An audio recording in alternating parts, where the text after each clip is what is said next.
వైసీపీకు పోలీసులు కొమ్ము కాస్తున్నారని మాజీ ఎమ్మెల్యే విష్ణుకుమార్ రాజు ఆరోపించారు. వారిని వెంటనే అరెస్టు చేయాలని డిమాండ్ చేశారు. బాధిత కుటుంబాలకు రక్షణ కల్పించాలి. కుటుంబ తగాదాల వల్లే దాడులు జరిగావనేది పచ్చి అబద్దం. ఇది పూర్తిగా రాజకీయ దాడి అని అన్నారు. వైసీపీకి పోలీసులు కొమ్ము కాస్తున్నారని మాజీ ఎమ్మెల్యే విష్ణుకుమార్ రాజు ఆరోపించారు. వారిని వెంటనే అరెస్టు చేయాలని డిమాండ్ చేశారు. బాధిత కుటుంబాలకు రక్షణ కల్పించాలి. కుటుంబ తగాదాల వల్లే దాడులు జరిగాయనేది పచ్చి అబద్దం. ఇది పూర్తిగా రాజకీయ దాడి. విశాఖలో రౌడీయిజం, గూండాయిజం బాగా పెరిగింది. వైసీపీకి పోలీసులు కొమ్ము కాస్తున్నారు. 4వ పట్టణ సీఐపై అనేక ఫిర్యాదులు ఉన్నాయని ఆయన అన్నారు. బాధితులు మీడియాతో మాట్లాడుతూ బొగ్గు శ్రీను అనే వ్యక్తి వల్ల గొడవలు జరుగుతున్నాయి. వెంటనే అతనిపై కేసు నమోదు చేసి అరెస్టు చేయాలి. మా ఇంటి వద్దకు వచ్చి గొడవ చేశారు. తిరిగి మమ్మల్ని తిట్టారు. కొందరు వచ్చి నా తలపై కొట్టారు. 24 కుట్లు పడ్డాయి. మా తమ్ముడు నేను రంగస్థలం సినిమాలో హీరో అన్నయ్యను తీసుకునే తరహాలో 4 తీసుకెళ్లి దాడి చేశారు. నా చెల్లి గర్భిణి. ఆమె కడుపుపై 2 సార్లు తన్నారు. వాళ్ళ అసలు మనుషులేనా? ఓటు ఎవరికి వేయాలనేది మా ఇష్టమని వాపోయారు. తర్వాత మళ్ళీ బీజేపీ వాళ్ళు వచ్చినా సరే అసలు అటువైపు రానిచ్చేవారు కాదు. సార్ వచ్చేటప్పుడు ఒక్కసారి వచ్చేవారు. మళ్ళీ ఆటోస్లోని అవి ప్రచారాలు చేసేటప్పుడు కూడా అటు రానిచ్చేవారు కాదు. మా వీధే కాదు, మొత్తం వీధులన్నీ అసలు బర్మకాయ మొత్తం వచ్చేవారు కాదు. అలా రాకుండా చేసేసేవారు. ఓన్లీ మాకు ఎందుకని అంటే మేము పట్టించుకునే వాళ్ళం కాదు. తర్వాత మాత్రం ఒకరోజు అదే ఎలక్షన్స్ అయిపోయి మేము బాగానే ఉన్నాము. ఒక మా ఇంటి పక్కన మా అమ్మ వాళ్ళు ఉన్నారు. వాళ్ళు అడిగారు మమ్మల్ని, అమ్మ ఎవరికేసో ఓటు అని చెప్పేసి. మేము మాట్లాడుకుంటూ చెప్పాము, ఇలాగ టీడీపీకి వేసాము ఇలాగా అని చెప్పేసి చెప్పడం ఇంకా అంతా స్ప్రెడ్ అయిపోయింది. మొత్తం ఏరియా మొత్తం స్ప్రెడ్ అయిపోయి ఇంకా అందరికన్నా మాట్లాడుకున్నారు, ఇలా టీడీపీకి వేశారంట అని చెప్పేసి. అంటే మా ఏరియా మొత్తం బర్మాకాయ మొత్తం వైసీపీ అని చెప్పేసి అనుకుంటున్నారంట. మాకు ఆ విషయం తెలీదు. కొంతమంది ఏమో టీడీపీ వాళ్ళు ఉన్నారు కానీ వాళ్ళు ఎవరు బయటికి చెప్పలేదు.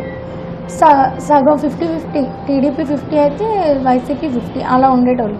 ఇంకా చాలామంది చెప్పలేదు. మేము మాత్రం మేము చేసాము, అవును మేము బీజేపీకి వేసాము ఇలా టీడీపీకి వేసామని మేము చెప్పడం వల్ల వాళ్ళు ఇంకా గొడవకి వచ్చారు. అక్కడ బొగ్గు శ్రీను అనే ఒక వ్యక్తి ఉన్నాడు.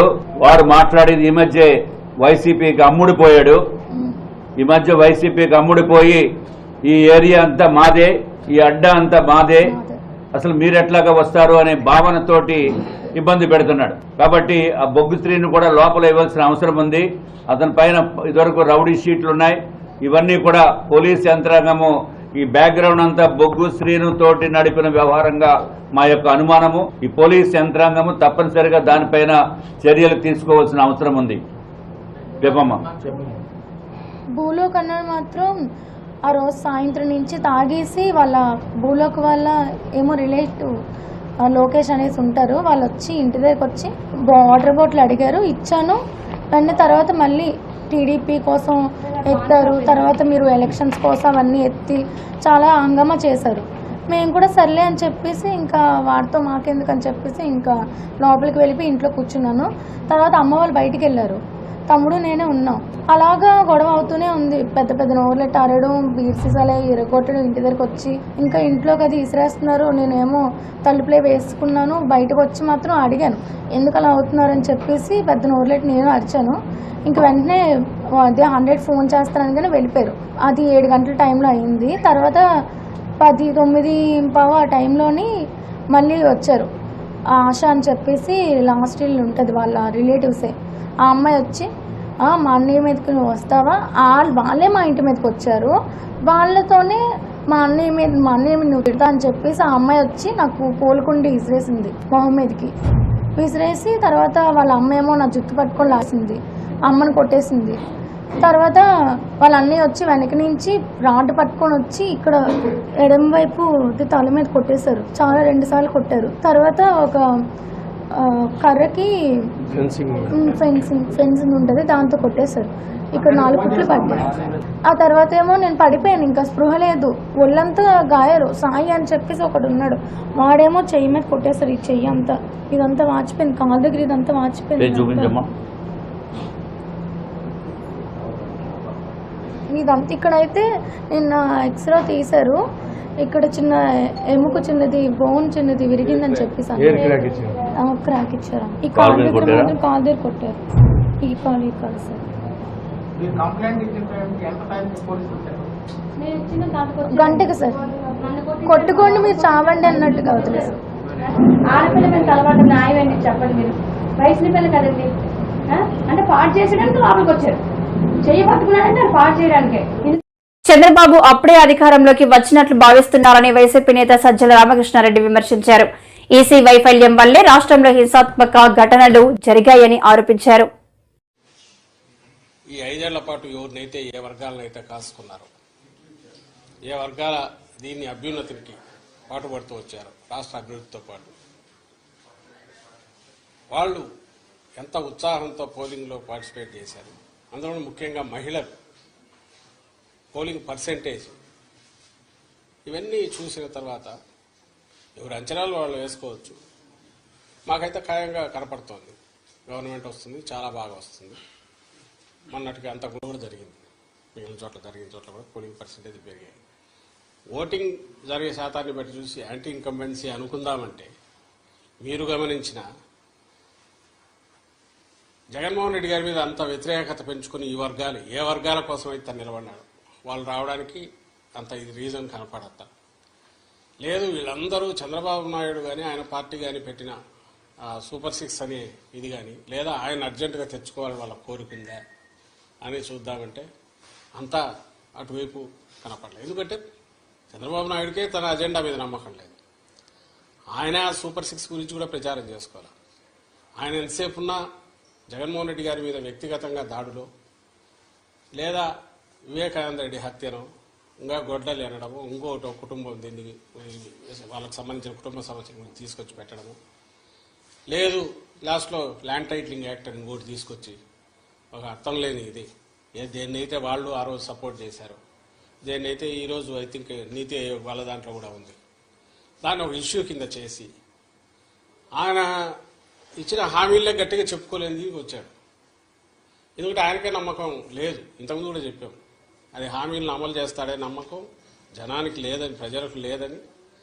అది ఆయనకు అవగాహన ఉంది కాబట్టి అది వదిలేసి కేవలం వైఎస్ఆర్ కాంగ్రెస్ పార్టీని లేదా వైఎస్ఆర్ కాంగ్రెస్ పార్టీ నాయకులను, అందరికంటే ముఖ్యంగా జగన్మోహన్ రెడ్డి గారిని వ్యక్తిగతంగా దూషిస్తూ మొత్తం వాళ్ళ క్యాంపెయిన్ అంతా దాంట్లో నడిచింది.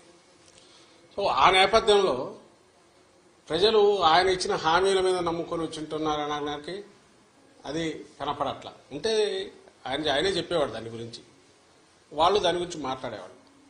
వేరే మా నాయకుడు ఆయన మొత్తం ఒకే థీమ్ మీద మీరు గమనిస్తే ఈ 5 ఏళ్ల పాటు తాను రాష్ట్ర అభివృద్ధికి సంక్షేమం ద్వారా, లేదా మొత్తం డీసెంట్రలైజేషన్ ఆఫ్ పరిపాలన, సుపరిపాలన అందించడం ద్వారా తాను ఏం చేశాడో ఇవే చెప్పాడు.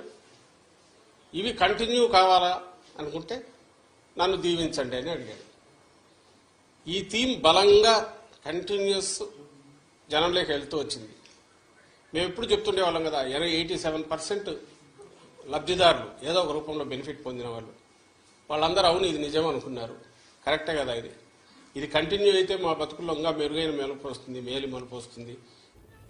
తాడిపత్రిలో టీడీపీ హింస రాజకీయాలను ఖండిస్తున్నామని వైఎస్ఆర్సీపీ ఎమ్మెల్యే అనంత వెంకటరామిరెడ్డి అన్నారు. ఎస్పీ అమిత్ బార్ధర్ సమక్షంలోనే ఎమ్మెల్యే కేతిరెడ్డి పెద్దిరెడ్డి కాన్వాయ్పై దాడి జరిగిందని, ఎస్పీ ఏఎస్పీ రామకృష్ణ చౌదరి ఏకపక్షంగా వ్యవహరించారని మండిపడ్డారు.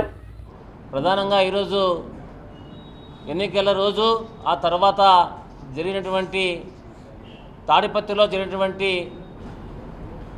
సంఘటనల మీదనే ప్రధానంగా ఈ ప్రెస్ మీట్ అని చెప్పి తెలియజేస్తూ ఉన్నాం. పూర్తిగా తాడిపత్రిలో జరిగినటువంటి సంఘటనలకు ప్రధాన బాధ్యత పోలీస్ డిపార్ట్మెంట్ వారే అని తెలియజేస్తూ ఉన్నా. ఎంచేతనంటే ఇది పూర్తిగా పోలీస్ వైఫల్యమే. తాడిపత్రి ప్రాంతంలో గత 40 సంవత్సరాల చరిత్రను తీసుకుంటే 1989 సంవత్సరం నుంచి కూడా దాదాపుగా 7-8 ఎలక్షన్లు జరిగాయి. ప్రతి ఎన్నికల రోజు కూడా, పోలింగ్ రోజు, ఆ తరువాత కౌంటింగ్ రోజు కూడా హింసాత్మక సంఘటనలు జరుగుతూనే ఉన్నాయి, గొడవలు జరుగుతూనే ఉన్నాయి. మరి ముందస్తు జాగ్రత్తలు తీసుకోకుండా పోలీసులు పూర్తిగా వైఫల్యం చెందినారు. మొన్న చూస్తే సోమవారం రోజు మే 13వ తారీఖు పోలింగ్ రోజు స్వల్ప గొడవలు జరిగినాయి. మరి అది కూడా పరిగణలో తీసుకుంటే బాగుండేది. ప్రధాన అభ్యర్థులైనటువంటి పెద్దారెడ్డి గారి ఇంటి దగ్గర మరి ప్రభాకర్ రెడ్డి గారింటి దగ్గర కూడా పూర్తిగా పోలీస్ బందోబస్తు పెట్టేసి అక్కడ అందరిని నిలువరించి ఉంటే ఈరోజు ఈ ఘటనలు జరిగి ఉండేవి కాదు. మరి అంతేకాకుండా ఆ రోజు పెద్దారెడ్డి ఇంటి మీదకి జేసీ ప్రభాకర్ రెడ్డి అనుచరులు వందలాదిగా దాడి చేస్తూ ఉంటే పోలీసులు ప్రేక్షక పాత్ర వహిస్తూ ఉన్నారు. మరి అంతేకాకుండా కొన్ని అరెస్టుల సందర్భంగా కూడా పెద్దారెడ్డి ఇంట్లోకి దూరి పోలీసులు తలుపులు బ్రద్దలు కొట్టి అక్కడటువంటి కంప్యూటర్లు అయితేనేమి హార్డ్ డిస్కులు అయితేనేమి మొత్తం వాళ్ళు కొట్టేసి ధ్వంసం చేసినారు. దీన్ని తీవ్రంగా ఖండిస్తూ ఉన్నాం. మరి అదేవిధంగా పోలీసులు చాలామంది అమాయకులను కూడా అరెస్ట్ చేస్తూ ఉన్నారు. ఏం చేస్తారంటే యాడికి మండల కన్వీనర్ బొంబాయి రమేష్ నాయుడు, ఈయన భార్య వచ్చేసి ఎంపీపీగా ఉంది, ఈయన సీనియర్ మోస్ట్ నాయకుడు. ఈయన గొడవలు జరిగిన రోజు పోలీస్ కస్టడీలో ఉన్నాడు. మరి ఇక్కడ పక్కన కూర్చున్నటువంటి వ్యక్తి వచ్చేసి సిఐ నాగార్జున రెడ్డి, వీళ్ళ కస్టడీలో ఉన్నారు బొంబాయి రమేష్ నాయుడు.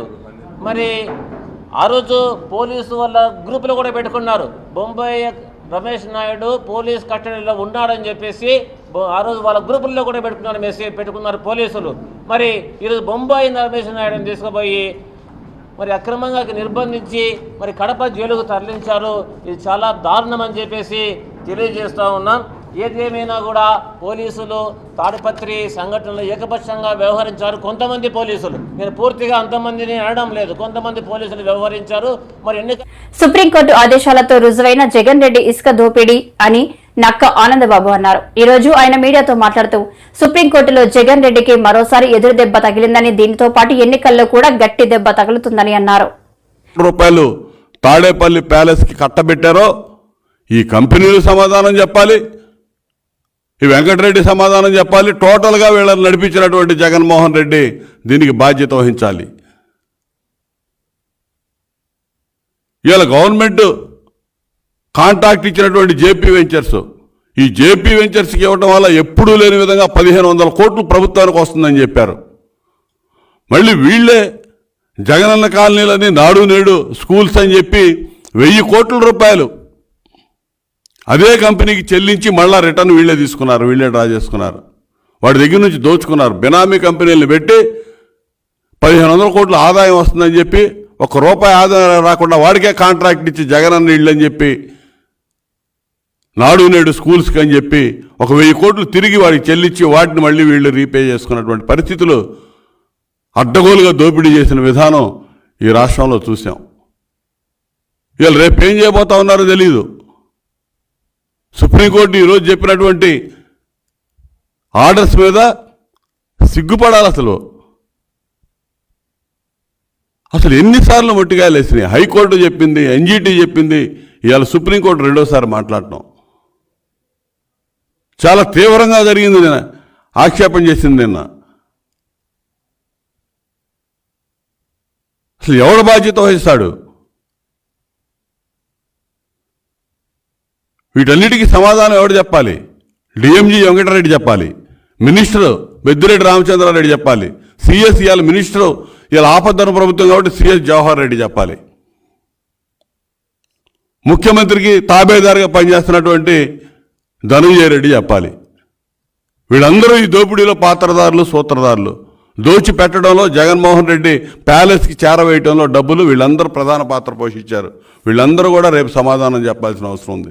నిన్న Madhurawada YSR ACA VDCA stadium B ground లో మధురవాడ క్రికెట్ అసోసియేషన్ ఆధ్వర్యంలో ఎంపీఎల్ సీజన్ 2 టోర్నమెంట్ శుక్రవారం ప్రారంభమైంది. ఈ సందర్భంగా క్రికెట్ అసోసియేషన్ సభ్యులు మాట్లాడుతూ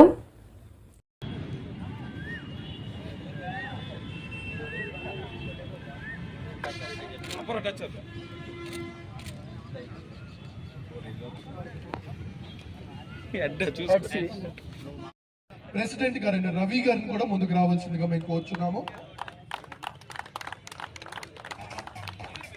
చెప్పాలంటే కొంతమంది లైక్ మైండెడ్ పీపుల్, కొంతమంది ఐడియాస్ కలిసి ఒక మధురవాడ ప్రీమియర్ లీగ్ జరిగింది. కానీ ఈ ఇయర్ నుంచి ఒక అసోసియేషన్ మధురవాడ మన wonderful organisation leading this. So ఈ సమయంలో ఉన్న ప్లేయర్స్ ని అలాగే పార్ట్నర్స్ ని అందరినీ ఉద్దేశించి చీఫ్ గెస్ట్ అలాగే ఏబీ గ్రూప్ చైర్మన్ అయిన డాక్టర్ స్వరూప్ గారిని మాట్లాడవలసిందిగా కోరుచున్నాం. ఎంపీఎల్ స్టార్టింగ్ డేకి విచ్చేసిన మీ అందరికీ కూడా ఏబీ గ్రూప్ తరఫున మీ అందరికీ congratulations and all the best you all the teams. ఈ ఎంపీఎల్ ఇంకా బాగా జరగాలని మనస్ఫూర్తిగా కోరుకుంటున్నాం. Thank you.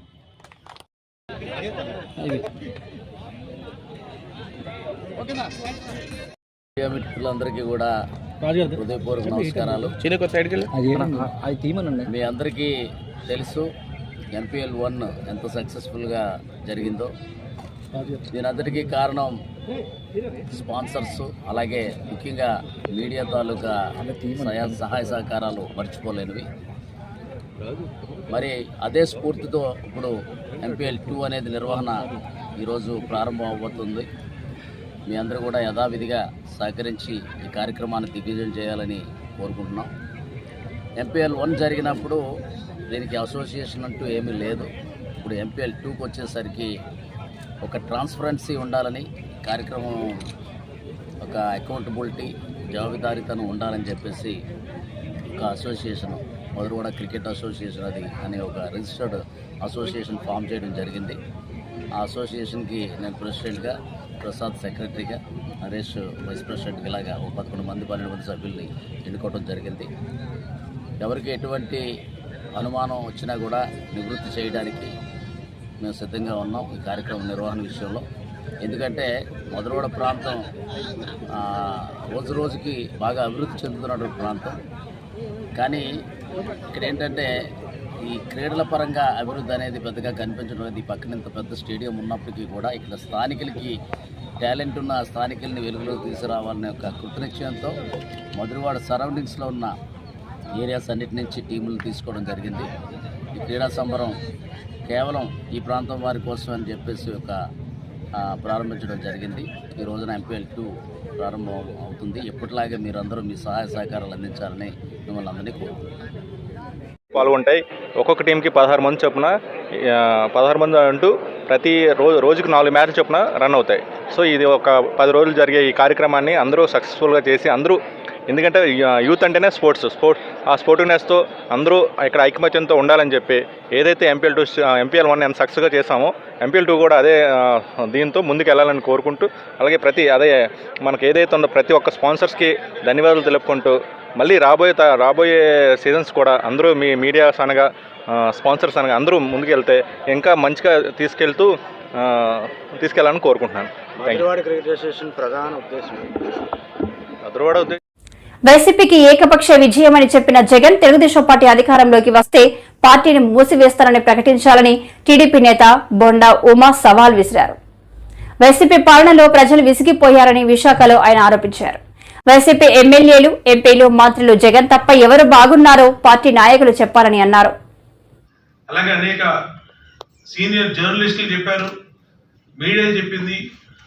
అలాగే ఇవాళ ఐపాక్ట్ టీము అదే నిజమైందనేది అందరూ దీంట్లో ఉంటే ఈనాళ్ళ ఓదార్పు యాత్రకు వెళ్ళి వాళ్ళని ఓదార్చి బయటకు వచ్చి ఏడవలేక నవ్వుతూ జగన్మోహన్ రెడ్డి మొత్తం సీట్లు మాయే, మొత్తం గెలుస్తున్నాం, చరిత్ర సృష్టిస్తున్నాం, జూన్ 4వ తారీఖు దేశం మొత్తం ఏపీ వైపు చూస్తుంది అన్నాడు. నీకు నమ్మకం ఉంటే జూన్ 4వ తారీఖు నాడు తెలుగుదేశం పార్టీ కూటమి విజయం సాధించిన తర్వాత, నీ భాషలో చెప్పాలంటే తెలుగుదేశం విజయం సాధిస్తే నా వైసీపీని మూసేస్తానని చెప్పి ఎందుకు మాట్లాడను?